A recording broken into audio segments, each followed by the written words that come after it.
1939, quan la guerra ja era perduda, pràcticament perduda, van ser moltes les persones que van començar a emprendre el camí de l'exili. Aquí, al mas de Can Perxés de Agullana, s'hi van venir a refugiar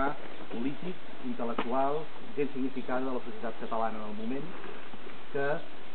sabien que l'única manera d'aconseguir continuar treballant i defensant el país, o simplement continuar fent alguna cosa, era fugir del país per salvar la pell. Aquí a Can Perxés, un mas que havia estat incautat per la Generalitat per poder-hi dipositar obres d'art, per exemple, s'hi van celebrar unes quantes reunions polítiques de gran transcendència, entre d'altres, per nosaltres ho és molt de transcendent, l'última reunió de la Institució de les Lletres Catalanes,